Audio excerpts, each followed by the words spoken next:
ዛሬ በሀገራችን በስፋት ስለሚታየው በሽታዎች ግን በማህበረሰቡ ዘንድ የተሳሳተ አመለካከት ስላለባቸው ስለ ሁለት በሽታዎች እናወራለን።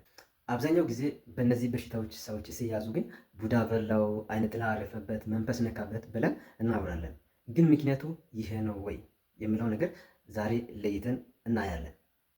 ቡዳ በላኝ፣ አይነ ጥላ አረፈበት፣ መንፈሱ ነካኝ የምንላቸው እነዚህ በሽታዎች ግን በማይክሮስኮፒ በላቦራቶሪ ማይክሮስኮፒ የሚታዩ በጥቃቅን ባክቴሪያዎች አማካኝነት የሚመጣ በሽታ ነው። እንግዲህ መንፈስ ነው የያዘኝ የሚለው አስተሳሰብ ስንቱን ሰው ለሞት እንዳደረሰው ያውቃሉ? ዛሬ ከጭፍን እምነት ወደ ሳይንሳዊ እውነታ የምንሸጋገርበት መንገድ አንድ ላይ እናያለን። እሺ፣ አንድ ጥያቄ ሊጠይቃችሁ። በቤተሰባችሁ ሰው ታሞ ወደ ሐኪም ቤት ከመሄድ ይልቅ ጸበል ቤት ተወስዳችሁ ወይም ወደ አዋቂ እየወሰዳችሁ በመሃል ላይ ጊዜ አጥፍታችሁ ውጤቱ ግን የከፋ ሆኖባችሁ ታውቁታላችሁ? ህመሙ ታይፎይድ ወይም ታይፈስ ሆኖ ሳለ ቡዳ ነው በሚል ስህተት ህይወት እንዳይጠፋ ይህን ቪዲዮ እስከ መጨረሻው ተመልከቱ። ይህን ቪዲዮ እስከ መጨረሻው ካያችሁ የቤተሰባችሁን ወይም የራሳችሁን ህይወት ለማዳን የምትችሉበት ወርቃማ መንገድ ልታጡ ትችላላችሁ። ምናልባት ለዩቲዩብ ቻናል አዲስ ከሆናችሁ ከስር የምትመለከቱትን ሳብስክራይብ የሚል ምልክት በመጫን ቤተሰብ ይሁኑ።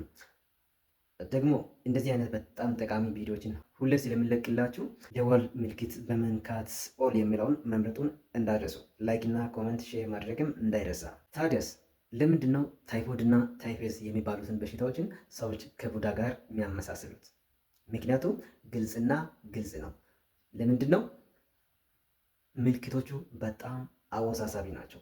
ለዛ ነው አብዛኛው ሰዎች ታይፎይድ እና ታይፈስ የሚባሉ በሽታዎችን ከቡዳ ከአይን ጥላና ከተለያዩ ከመንፈስ አሰራሮች ጋር የሚያያይዙት ማለት ነው። ስለዚህ ምልክቶቹ እንዴት ናቸው? እነዚህ አወዛጋቢ ምልክቶች የትኞች ናቸው የሚለውን እናያለን። አንደኛ፣ ሰውነታችሁ በጣም በእሳት ይቃጠላል። ይህ ማለት በጣም ከባድ የሆነ የማቃጠል ስሜት ይሰማል።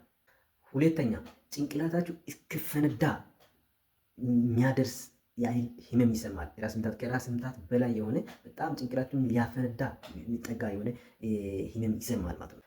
ሶስተኛው ምልክት አብዛኛው ሰው ይህንን ሶስተኛው ምልክት በማየት ከቡዳ ጋር ያያይዙታል ማለት ነው። እንዴት ነው? የመቃዠት ስሜት ማለት ነው። በጣም እንድትቃዡ ያደርጋል። በህልም ላይ እንዳላችሁ ሰው አድርጎ እንዲቃዥ የሚያደርግ ምልክት አለው ማለት ነው። ስለዚህ ይህ ሶስተኛው ምልክት ደግሞ በጣም አብዛኛው ሰዎች ማያዩትን ነገር አይቼዋለሁ፣ ያልሰማሁትን ነገር ሰምቻለሁ፣ ያልሰሙትን ነገር ሰምቻለሁ በማለት በጣም ወደ መቃዠት ውስጥ ይገባሉ ማለት ነው። በዚህ ሰዓት አብዛኛው ሰው አዎ ይሄ ቡዳ ነው፣ ይሄ መንፈስ ነው፣ ይሄ አይነ ጥላ አረፈበት ይላል። ለመሆኑ ግን ታይፎይድ ምንድን ነው? ታይፈስ ምንድን ናቸው? እንዴትስ ይታያሉ? እንዴትስ ማወቅ እንችላለን?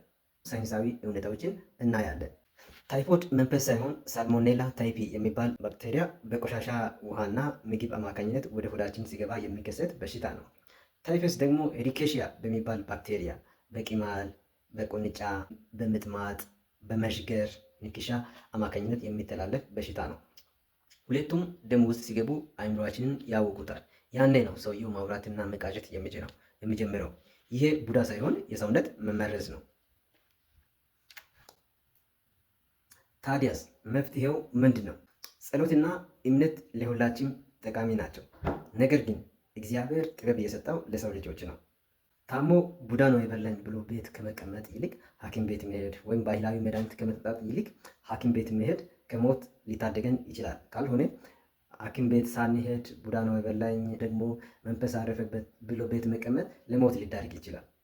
ስለዚህ እንደዚህ ያልን ቤት ውስጥ በምንቆይበት ጊዜ ለምሳሌ ይሄ ሳልሞኔላ ታይፕ የሚባል ባክቴሪያ ሆዳችንን ሊበሳ ይችላል። ሌሎች ተጨማሪ ደግሞ ጭንቅላታችን ላይ ጉዳት ሊያደርሱ ይችላሉ ማለት ነው። ስለዚህ ወዲሁ ወደ ሐኪም ቤት መሄድ ደግሞ የሚደረጉ ምርመራዎች አሉ። የሰገራ ምርመራ አለ፣ ባክቴሪያ ምርመራዎች። እነዚህ ባክቴሪያዎች ደም ውስጥ አሉ ወይ የሉም የሚለውን በምርመራ የምናረጋግጥበት ምርመራዎች አሉ። ስለዚህ ሐኪም ቤት መሄድ ከዛ ዶክተር የሚያዛቸውን ጸረ ባክቴሪያው መድኃኒቶችን መውሰድና በቀላሉ መዳን የምንችልባቸው በሽታዎች መሆኑን አውቀን ጤናችንን እንድንጠብቅ ቸር ቆዩልኝ።